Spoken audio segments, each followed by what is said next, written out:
Well, if you don't got a home and you don't have a place to live, then you're homeless.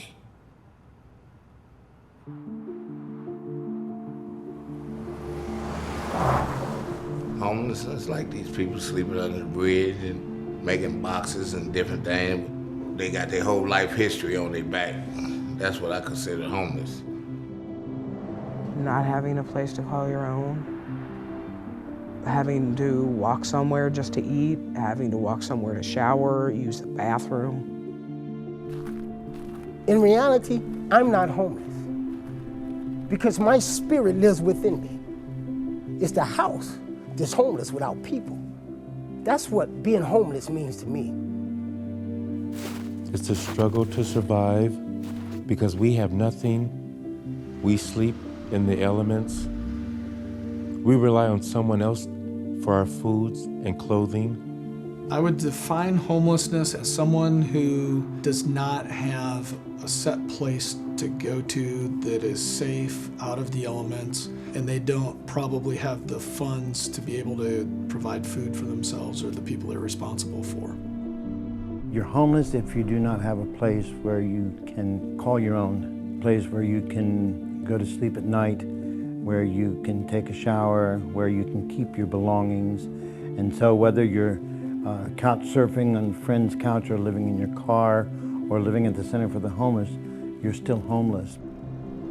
I begin the way I would define homelessness by thinking about this housing first approach. It's foundational. And I want to qualify that to say that people experiencing homelessness have other foundations. They have their own humanity, they have their intellect, they have their wit. So I don't want to overstate this, but without the roof over one's head, it's difficult to address any of the other issues. So it's foundational to kind of human flourishing. It's hard.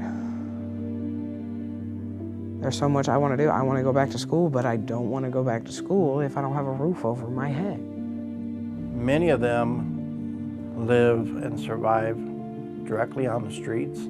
Some temporarily find maybe a couch to sleep on. Some may be living in tents. Some are completely unsheltered. There's many different situations and things that lead to homelessness.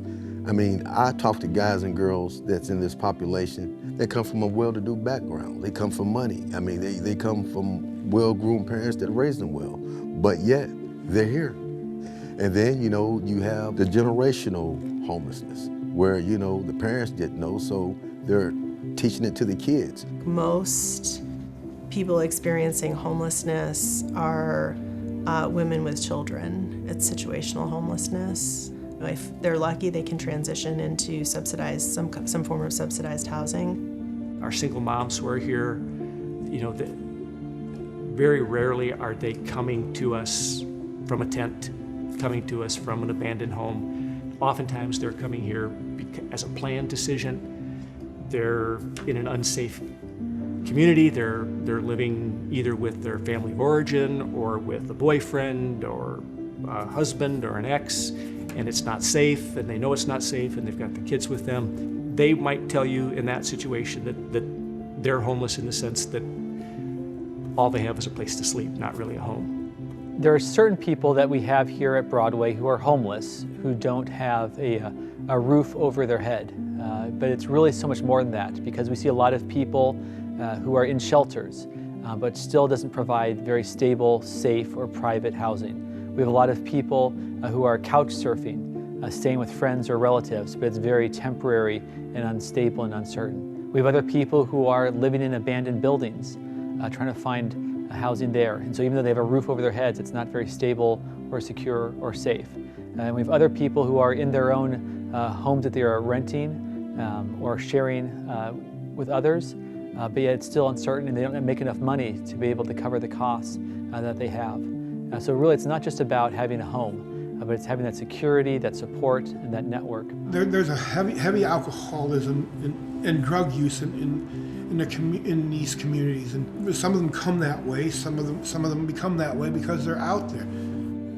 My experience was drug use, which took me away from work because I'm too involved in that, and I spent my money, most of my money on drugs instead of taking care of myself.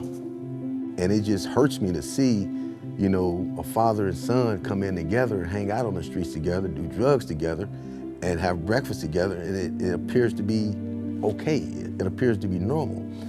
Like a young lady would come in with her 13, 14-year-old daughter. I mean, they hang out, they get high together, and as if this is a normal lifestyle. There's some people that find consistency and trust on a street corner. And some people are very happy being homeless, quote unquote. And I mean, I look at some of the people out there that I know that they can go, they fix their stuff up, they can go get a job any day. Like I said, the older people that's out here on drugs and this and that and the other, they out here because they want to be, because they could have been in the house too. You know, you got groups of people who hang out together and they find some type of pleasure or some type of comfort in being together with this homelessness thing. You know, it's, everybody can panhandle, get a little odd jobs, and we all stick together to keep our drug habits or our alcoholism going without getting a real job and taking care of ourselves. It varies from person to person, but I think in a word it might come down to trauma. I think that all of these individuals and families have had some form of trauma in their life in the past, currently, that has resulted in their situation. There's been some stressor in their life, and there's been good decisions, bad decisions, decisions out of their control that have resulted in their particular situation. So trauma is a word that comes to mind. You know, we're all just trying to move through this life, and I think people are just one job away from being jobless and one home away from being homeless. There's a certain point of time when someone is living on the streets that, you know, if you can get them before they cross that threshold, you have a much better chance of like getting them on a path to be stably housed. And after that, like the trauma is cuts so deep that it really does change how someone sees themselves in the world, and it's harder to bring them back into community. And it has an element for me of like a brokenness of social relationships. And even in situational homelessness, a lot of people find themselves there because, you know, they've called on friends and family too many times, and there's nothing left to give there. So now they're in the shelter. You're not here because you've run out of money. You know, you're not here because you lost your job. You're here because you have no healthy relationships in your life. And then you have the population that are marginally housed. Well, they have jobs, they know how to sustain a job, they know how to take care of themselves. Well, at the end of the day, the amount of money they're making is just not enough to make ends meet. You know, sometimes they have to choose in between, well, should I pay the light bill or should I go get groceries? And that's one hell of a choice to be making, especially if you have kids. It's the house without people. But inside, I'm not homeless because I live within myself. That's how I make it each and every day. That's how all of us make it. We have to dig deep down within ourselves to make it to the next day. So homelessness is a state of mind. It's a state of being. It's a spiritual thing because we're not homeless. But for the sake of the camera, yes, I'm homeless.